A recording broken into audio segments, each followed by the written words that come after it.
Welcome into the Cowboys Report. I am Tom Downey. Coming up on today's show, we're going to take a look at some of the top Cowboys training camp takeaways so far before the pads end up coming on. Now, we are still very early in the training camp process. It does not mean we're burying somebody forever or they're going to be a guaranteed superstar, but there have been some notable trends that I think have emerged that I want to discuss here on today's show. Now, we will do a full-fledged Cowboys winners and losers section of training camp later on this week. If that is a segment that you want, if you want to see us break that down from all the things we're hearing and reading and listening and seeing, etc., from Cowboys training camp, then simply share today's video for me right now.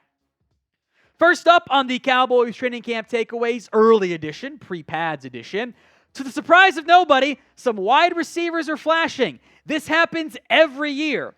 The bigger question is probably, are they going to keep flashing or will they kind of cool off a little bit? Two players I want to discuss here. First up is Jalen Tolbert, who seems to have taken another step forward. Now remember, it's only been a few days of practice, so I do think having that continue for multiple weeks of practice is going to be a significant deal for the Dallas Cowboys. I liked what I've seen so far with CeeDee Lamb out. Tolbert has kind of stepped up and made some impactful plays for the Cowboys, and he seems to be the clear frontrunner right now for wide receiver 3. One player fighting for a roster spot is Tyron Billy Johnson, who has been the definition of a journeyman in his NFL career. But he's made multiple plays, beat Caelen Carson for a touchdown, a really good throw, by the way, deep ball from Cooper Rush. He's gotten some reps with the ones in Dak Prescott, by the way, and has showcased some ability. Also of note, look, this is a journeyman. This is a guy that's approaching his age, this 30 season, not quite there yet, but he's had multiple stints with the Texans, the Chargers, the Cowboys, the Bills, Panthers, Jags, Raiders, Texans, Bengals, Niners. He's been all over the NFL. But this is a player the Cowboys have some love for, and if he continues to be an impactful training camp piece, carries into the preseason, he could be a surprise player to make your roster or at least make it back to the practice squad. Now, maybe most noteworthy, we'll kind of do the compliment or the positive, negative back and forth here. It just doesn't look great for Trey Lance right now. He's sailing throws, specifically out routes that just kind of tend to sail high on him. I think that pushing the ball downfield compared to the way Dak Prescott and even Cooper Rush have been doing it, it's not fully there for Trey Lance either. Just not always quite willing to rip it. I've seen too many highlights of him scrambling. You don't actually want your quarterback scrambling in camp. Yes, they're athletic, and read options are different, but throw it. Challenge yourself. I think we all learned our lesson about last year. Doesn't really matter if there are camp interceptions as long as you're also making plays. I don't think there's been enough plays made yet by Trey Lance. It's still early. We've seen NFL quarterbacks, Cowboys quarterbacks not be very good in practices and then figure it out as it goes along or just be gamers overall. But first week, not the best start for Lance. Still early. Not trying to bury the kid, but got to see some improvement between now and as the games get going.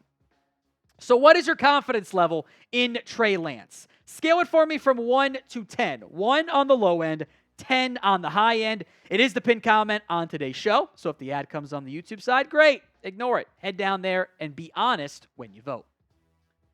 Next up, minor Ryan Flournoy injury update here. It does sound minor. Mike McCarthy calling this day-to-day with a knee injury, banged knees, nothing serious has been the multiple reports there, which, okay, why'd you sign 2 receivers then? That's what I don't understand. Now, you have bodies at wide receiver. 1, I would have gotten. 2, it makes me think that maybe there's a little bit more to the Flournoy injury than maybe what they've let on. Maybe it's more, even if it's just week to week. That seems noteworthy to me. Because I look at it from look, the receivers and corners, those dudes are sprinting nonstop. You got to be in shape to hang. But I'm looking at it from a preseason game perspective. Don't know how much Jalen Tolbert's going to play, by the way. He might have already passed by that if things continue the way they've continued. Turpin, we'll see. But Jalen Brooks, Tyron Billy Johnson, David Durden, Jalen Cropper, Racey McMath, Corey Crooms, Cam Johnson. That would have been enough to get you through preseason games if Flournoy is healthy. Now you add Kelvin Harmon and Deontay Burnett. Okay. I'm just going to monitor that one this week. And hopefully I look stupid and he comes back out to practice on Tuesday or even just Wednesday, worst case. Today's show is made possible by Rocket Money. How closely do you track your bank statements and credit card history? Did you, I don't know, not outing anybody, but maybe not realize that you were getting double charged for a phone bill and just like missed it for like a year? Not outing anybody, myself. Rocket Money helps prevent that stuff from happening. It is a personal finance app that finds and helps cancel your unwanted subscriptions, monitors your spending, helps lower your bills so that you can grow your savings in the process. They will even negotiate to lower your bills for you, sometimes by up to 20%. Submit a picture of your bill, and Rocket Money takes care of the rest, and they will deal with customer service for you. Rocket Money has over 5 million users and has saved a total of $500 million in canceled subscriptions, saving members up to $740 a year when using all the app's features. So stop wasting money on things you don't use. Cancel your unwanted subscriptions by going to rocketmoney.com/Cowboys. That's rocketmoney.com/Cowboys. Link will be in the comments section and the description of today's show. But one more time, rocketmoney.com/Cowboys. I think good news on this front here.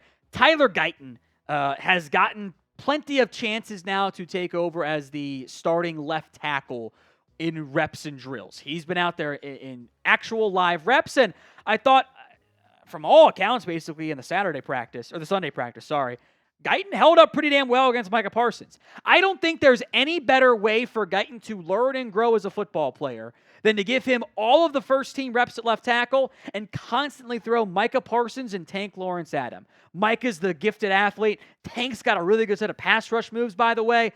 I think having Guyton... Look, let's just be honest here. Guyton has to be your week 1 starter at left tackle. It cannot be Chuma Adoga out there. And it's going to be a rough matchup. He's going to get reps against Myles Garrett. That's not easy for any offensive tackle, even if it was a fully healthy in his prime Tyron Smith. Garrett's one of the top 3, 4, whatever you want to rank him, pass rushers in football. That's going to be a tough matchup. But you spend a first-round pick on Guyton. Unless he is just a complete liability, which so far at camp hasn't seemed that way. Seems like he's held his own better than expected even. He needs to be out there. So will Guyton start week 1? Y for yes, N for no. Go ahead and get those predictions in for me in the comments of today's show, Y or N. The other first-year rookie offensive lineman, Cooper Beebe, not as positive here. Sounds like he's just had some ups and downs at this time. It just isn't quite clicking the way that they would like it to in terms of snaps. There's been some snap issues there for Beebe. That's probably going to take time. He is not the first player to make the switch to center and have issues there. You have to stick with it, though. You can't do... I hope the Cowboys, frankly, learned their lesson from Connor Williams. They kind of like tried to make Williams a center for like 2 weeks and went, nope, this isn't working, and put him back at left guard. And then the Dolphins actually kept him at center, and he played really well. I think Beebe will get there. But I do think that Brock Hoffman right now is still your favorite to be the starting center. Come day 1, your betting favorite right now is Hoffman, I think. Now, that can change. Again, it's early. It's not even August yet. There's preseason games. A lot more camp practices to go, both in Oxnard and back in Frisco. But this coaching staff likes Hoffman, and I think there's a real chance he starts week 1. Doesn't mean anyone involves a bust or anything, but might not be a week 1 starter for a 3rd-round pick. So who does start week 1? CB for Cooper Beebe or BH for Brock Hoffman? All right, next up, training camp takeaways. The youngsters are impressing, and there are a couple. We're not getting to every single thing on today's show. We'll hit them all over the course of days and weeks. But I think there are 2 players that I want to mention here with where things currently sit. First up is Caelen Carson. Caelen Carson has had a nice interception against Cooper Rush. Also did get beat on a deep ball by Tyron Billy Johnson, and that's okay. The kind of funny thing that you run into in training camp, as I rant for a second here, is you don't actually want one side winning everything. You want a little bit of both. Because the way you can spin it either way is, well, offense is good. They win a play. Offense is great. Oh, no, the defense sucks. So, you kind of want to see some winning across the board. Now, if it's a young guy, maybe when the fully dominate, that's okay. But overall, I think Carson's made some nice plays. I think there's a real chance he's CB4 for this team to open up the season. Also worth watching still is John Stevens Jr. His size makes him, I think, a really intriguing option, the way he moves at his size at the tight end spot. I think at this point, he's the favorite over Peyton Hendershot at this point. And maybe somebody else emerges at tight end, but I think that Stevens is kind of your heavy favorite at this time. Now, we are just a handful of days away here from the preseason. We are so close to getting things started. Hit that sub button so you don't miss out. YouTube.com/@CowboysTV.